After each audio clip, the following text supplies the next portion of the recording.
এবার এটা আমি সেকে মিল্কটা বের করে নিচ্ছি। কি সুন্দর না? আমি এই যে এই সাবাগুলো কিন্তু ফেলে দেব না, এগুলো কোনো সবজির মধ্যে দিয়ে দিলেও অনেক মজা লাগে, টেস্টি হয়। তো এটা রেখে দিচ্ছি। আর এই যে আমার মিল্ক রেডি।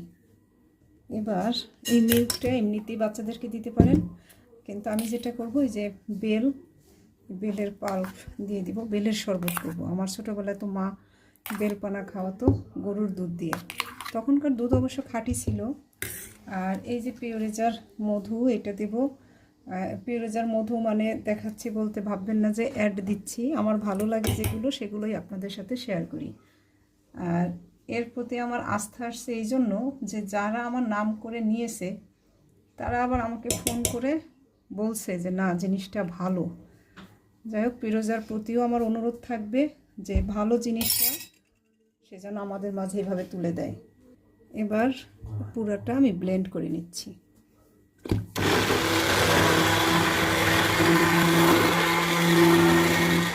হয়ে গেল আমার আজকের বেলপানা স্মুদি, যাই বলি না কেন। আর ক্যালসিয়ামের ভরপুর থাকে তিল, কাজেই যারা ক্যালসিয়ামের ওষুধ খান বাজার থেকে, সেটার বিকল্প হিসেবে আপনারা কিন্তু তিলের মিল্ক খেতে পারেন।